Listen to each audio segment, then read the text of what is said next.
Welcome to Cynthia Untamed. This is your youthful and educational platform where we have conversations with and about children and young people in Africa, and we aim to inspire the current generation of leaders across the continent. On the 7th of July, the President of Kenya, President Uhuru Kenyatta, signed into law 6 parliamentary bills. One of them includes the Children's Bill of 2021. Now, once the bill is published by the National Council for Law Reporting, it will officially become the new law for children in Kenya, replacing the Children's Act of 2001. In this and the next couple of episodes, we will have a conversation on how the new law will promote the rights of children in Kenya. So stay tuned and remember to tell a friend to tell a friend. Today, we will be having a look at part 2 of the Children's Bill of 2021.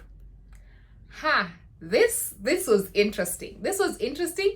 I think I might have some controversial opinions, maybe just for you to think about, but anyway, please stay to the end and let's have a discussion on this. So part 2 of the Children's Bill is focusing on the safeguards for the rights and best interests of the child. Now, the Children's Act of 2001 was providing for this, but was more of the safeguards for the rights and welfare of the child. So I was trying to think and have a conversation with myself. What is the difference between best interest and welfare? And I don't know if I have found the right bearing in terms of the definition, but do let me know. So I had a look at the definition of best interest according to the Law Dictionary. And it says that the best interest is when a party is delegated to take the best action for another party in the current situation. This is done when not all possibilities can be prepared for, or when first choices must be made in a critical situation. Let's put the English aside. Let's have a conversation. Best interest. Let me give an example of something I have encountered. Now, a mother has committed a crime. Let's say this is a single mother. She has committed a crime. Let's not exaggerate the crime. Let's talk about a mother has been accused of stealing bananas from a neighbor. Why did she steal the bananas? She had no money to make food or buy food for her children. So what did she do? She stole. She cooked for the children and the neighbor found out. The neighbor takes her to the police station and the mother is arrested. How many children does she have? She has 5 children. She is a single parent. She has no other source of income. So the mother is jailed, and then the children are left at home with no one to take care of them. So, fine, you have arrested the mother for committing a crime, but then you've completely forgotten that these children need someone to take care of them. So have you really promoted the best interest of the children? No, you haven't. So in these circumstances, what is logical? The logical thing would be maybe to fine this mother. She might not be able to afford the fine, but you could say that she has to go through community service. She has to do community service work and repay her debt to society. In the end, then she can still be with her children. I have given that simple analogy just for you to think about it and for you to understand the meaning of best interest of the child. So it means that you're looking at the circumstances, not just from one perspective. You're looking at it as a wholesome situation and you're asking yourself, in this instance, what is the best decision that I need to make? And so in law, there are many situations where you must make a decision that is in the best interest of the child and which is in line with Article 53 of the Constitution of Kenya, which provides for the rights of children. Now, let's go to the word welfare. In contrast, the Children Act of 2001 emphasizes the safeguards of the rights and welfare of the child, like I mentioned earlier, but welfare is limited to the definition because it only focuses on resources and conditions needed for healthy and comfortable living. So you're saying that if, as long as a child is healthy, comfortable, then you don't have to look at different scenarios. So the two words are very linked, but best interest is more comprehensive, like I talked about earlier. Now let's go to section 9. Section 9 of what will be the new Children's Act talks about differential treatment. And it says differential treatment of a child, which is intended to protect the best interest of a child, is not discriminatory. If you have watched the previous video, part 1 of this series, I talked about equality and freedom from discrimination. So discrimination basically means you're treating children differently. If a child is from community A, then you're not giving them education. But if a child is from community B, you're giving them education. That's discrimination. But this new law is saying that differential treatment is okay as long as it is justified. Let me give an example, a very simple example that you're able to pick up. In a classroom of 50 children in a public primary school X, somewhere in Kenya, there is a child who has challenges with his sight. He's not able to see the blackboard clearly. But this child has been sitting at the back of the classroom. So you as the class teacher, what do? You notice that the child is struggling, the child is lagging. So what do? You tell the child who sits at the front of the class and who has no sight problems to go sit at the back so that this child moves to the front. And therefore they're able to see the blackboard. Yes, you're treating the child differently, and maybe what you're also doing is you're increasing the font on the blackboard. So if you've been using a very tiny handwriting, you increase the font specifically for this child. You're treating the child differently, but you're promoting their best interests, so that at the end of the day, this child is not lagging behind because of their eyesight problems. So basically, that is what it means. Section 11 talks about the right to social security for parents unable to provide for their children, and also provides for alternative care services. Now, it's saying that if a child is not able to access their rights at home, then they are entitled to social security. Let me give an example that you've probably come across. In Kenya, there's a system for social protection where you find it's basically targeting orphans and vulnerable children. So in Kenyan circumstances, or in the African situation, you find that when a lot of children have been orphaned, they go to live with their grandparents. There's a high likelihood that their grandparents are not well educated, they're not literate, they don't have jobs. So it means they basically do not have money to take care of those children. So this is where the government steps in and provides an allowance of, let's say, 5,000 Kenya shillings. That is just an example. 5,000 Kenya shillings to this home every month, so that this grandparent is able to buy food for this child every day. A packet of milk, a packet of maize flour, so that these children can eat.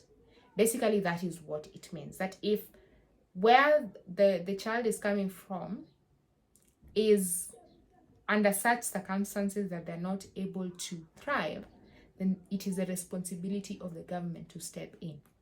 Alternative care is where the government brings in interventions where the children can be taken care of. So if they are not thriving in the home, they could be taken to a children's home, and there they're able now to access all their needs. Section 13 is very interesting. Why? Because it's I think it's fun and important. Section 13 talks about the right to play, but specifically, because the Children's Act of 2001 provides for the right to play, but the new law is saying that in addition to the right to play, this law mandates every county government to appoint and designate specific areas as public child play and recreational facilities, which shall be accessible to all children, including children with disabilities. Guys, you may not really think that the right to play is important, especially when we start analyzing issues of privilege. Very simple example, in a very wealthy home, you find that these kids are living in a mansion.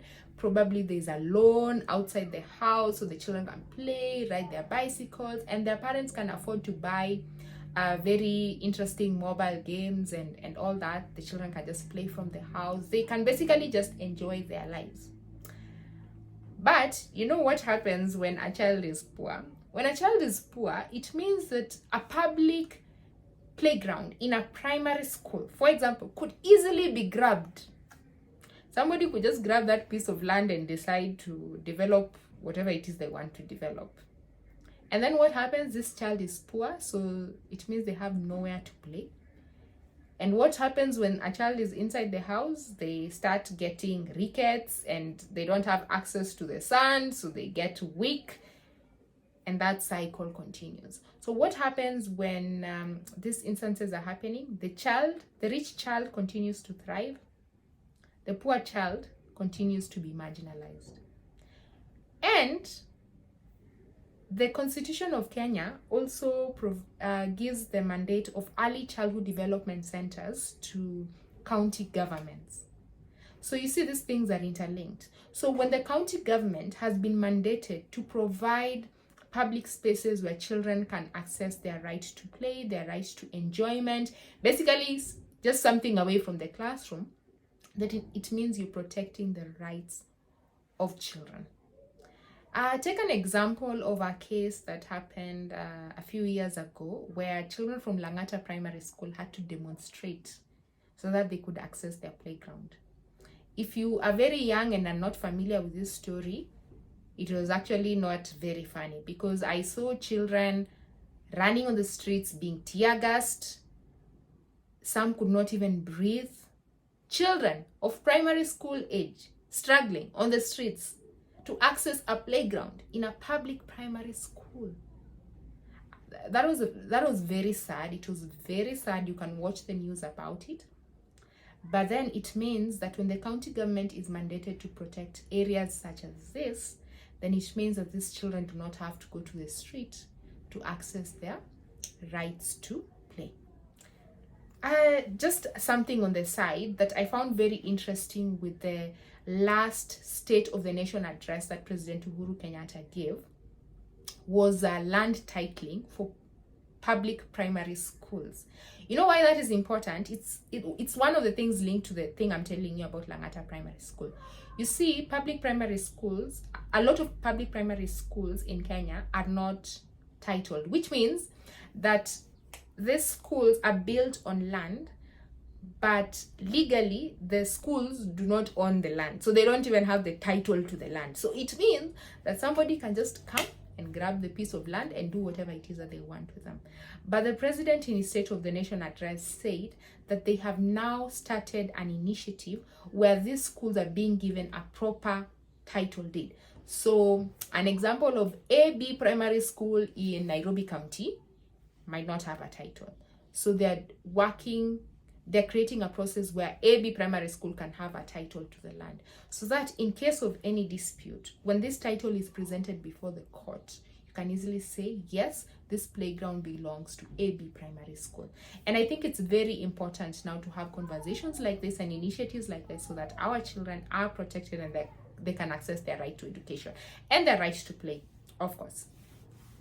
And then section 16, which is not in the previous Act comprehensively talks about the right to inheritance in accordance with the Law of Succession Act. So inheritance in Kenya is guided by a specific legislation called the Law of Succession. And you find that in many instances, children are usually deprived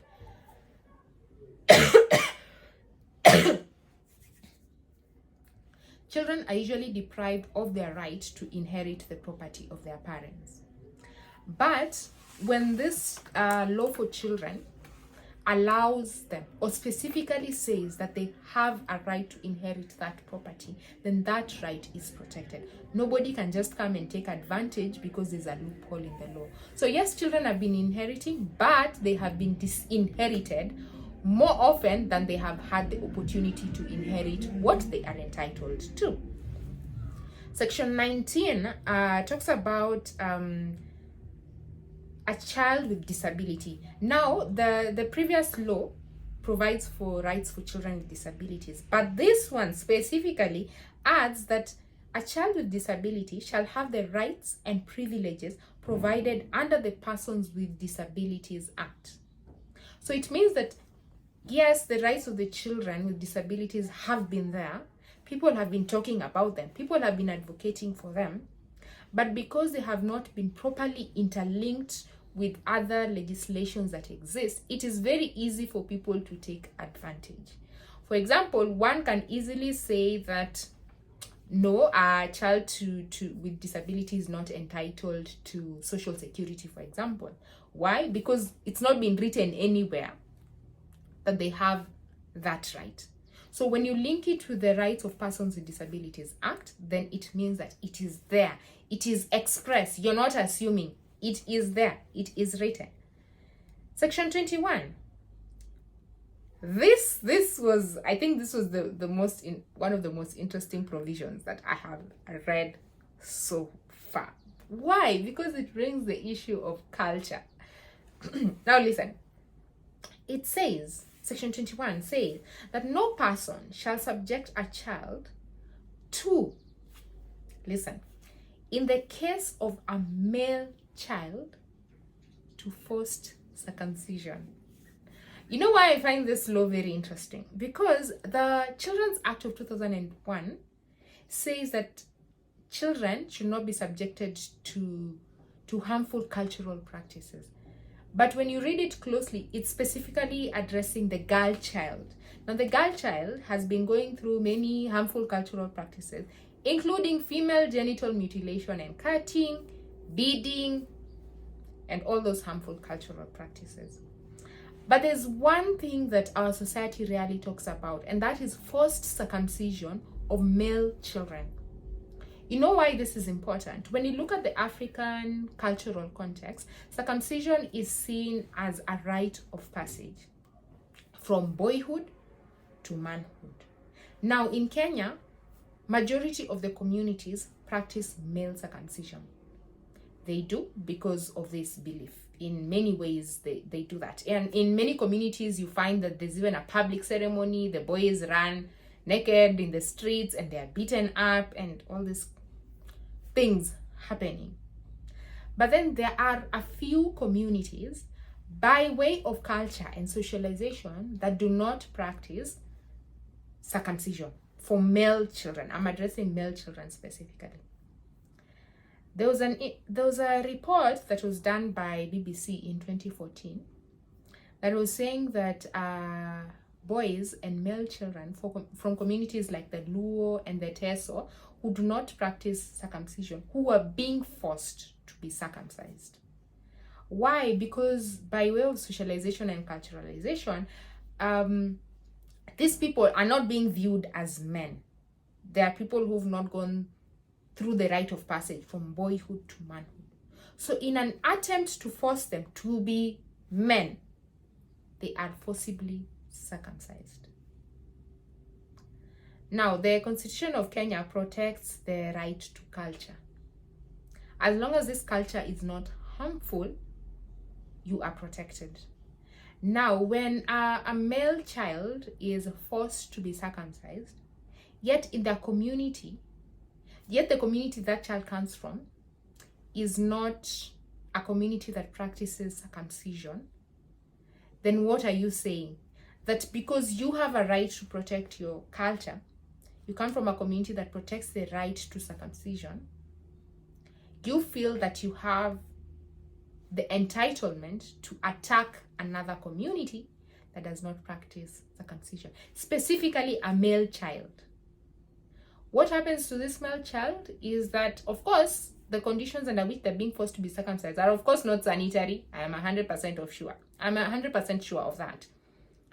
Of course, they will use blades that are maybe rusted, which means that they could easily be infected with tetanus. They could easily get HIV and AIDS.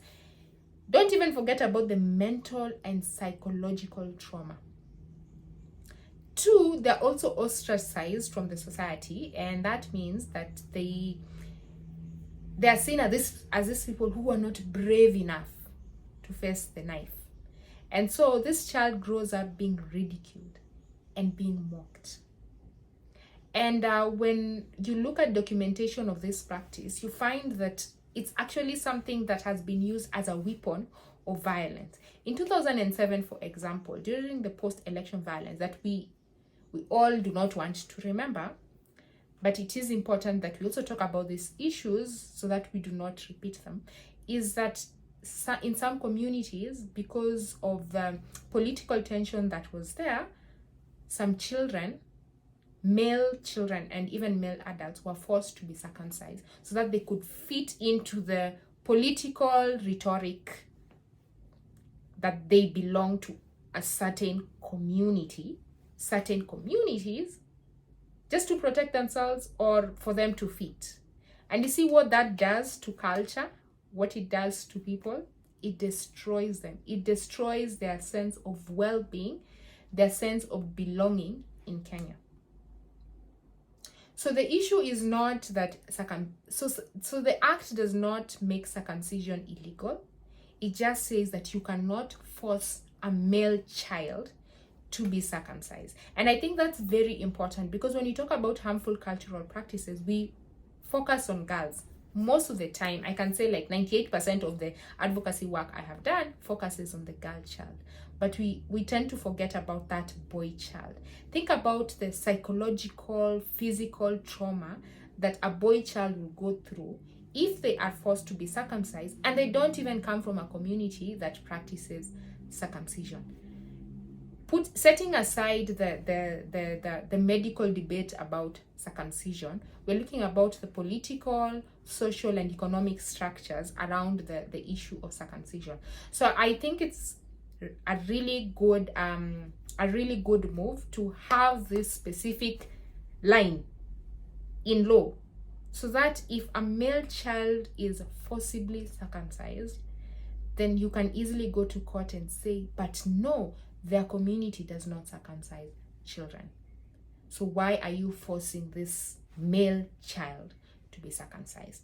And any child, for that matter, to be circumcised. So I don't know what you think about that, but for me, I think it's a really good. I think it's I applaud whoever put it there.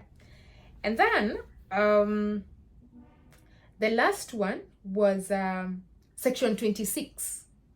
Section 26 is talking about every child has a right to peaceably assemble, demonstrate, or present petitions to public authorities and to freely participate in matters affecting children through lawfully established forums, associations, and assemblies at the national and county levels. Let me tell you, I read that and I was like, whoa. I just could not believe that it was there. Not because it's a bad thing, but because I was like, wow. The world is increasingly becoming liberalized, especially when you're talking about the rights of children. Now, in Western countries, I have learned that a child can easily report their parent. If something is happening to them, they can easily report. If they're being beaten up in school, they can easily report and authorities will take action. But when you look at the African concept, what happens? You're beaten up. Sometimes we even celebrate these things with memes. We celebrate them with conversations.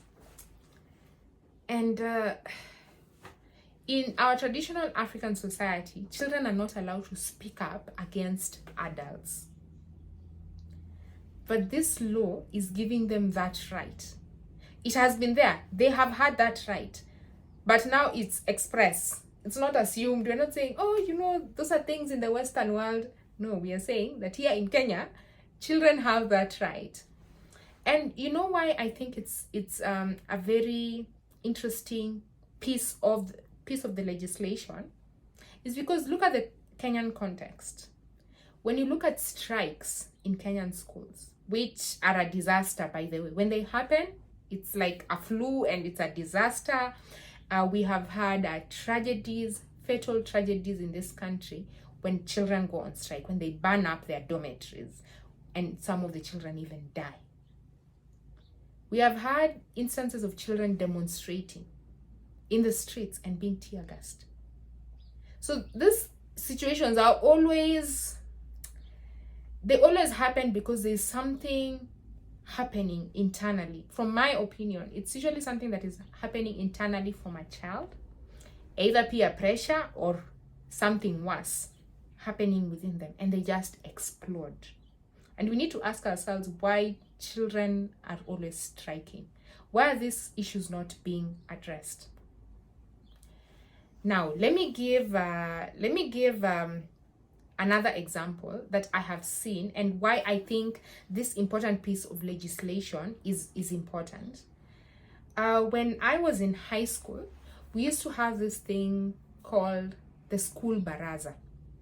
Now, a baraza in Kiswahili means a gathering of people discussing issues. Usually it happens with a chief, either in a hall or under a tree or wherever. You resolve your issues and you live in peace. So in our school, in high school, we used to have the school baraza.